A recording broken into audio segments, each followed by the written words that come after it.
الملتقى الجنة. اسمعي بارك الله فيك. خرج رجل من الصالحين ومعه زوجته، وكانت قائمة ولية من أولياء الله نحسبها والله حسيبه. خرجوا يريدون العمرة، وهكذا الأسفار، إما سفر طاعة وإما سفر معصية. خرجوا شوقا إلى الله وشوقا لبيت الله واستجابة لأوامر الله. الغريب كأنها ألقي في روعها أنها تموت، أنها لن ترجع، فودعت أطفالها وقبلتهم وهي تبكي، كتبت وصيتها وودعت أقاربها.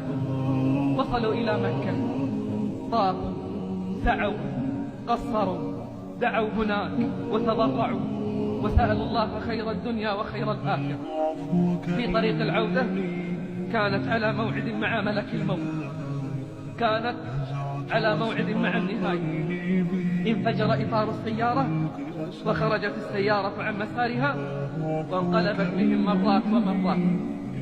أصيبت المرأة في رأسها، خرج زوجها من بين الحطام ولم يصب بأذى، ووقف عليها وهي في سكرات الموت تقول: لا إله إلا الله محمد رسول الله. من كان آخر كلامه من الدنيا لا إله إلا الله دخل الجنة. وقف عليها زوجها وهي تردد وتقول: لا إله إلا الله محمد رسول الله.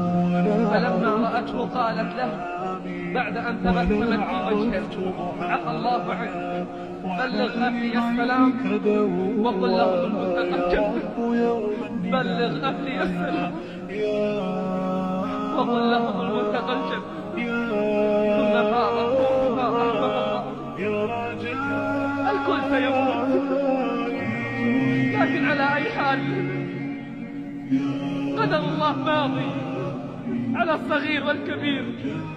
لكن على أي حال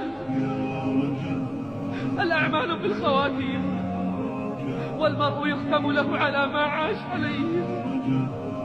التقينا هنا وسنفترق، وكل منا ينتظر منيته. منا من سيموت في أرض، ومنا من سيموت في بحر، ومنا من سيموت في سماء. ولكن على أي حال وأين سيكون الملتقى؟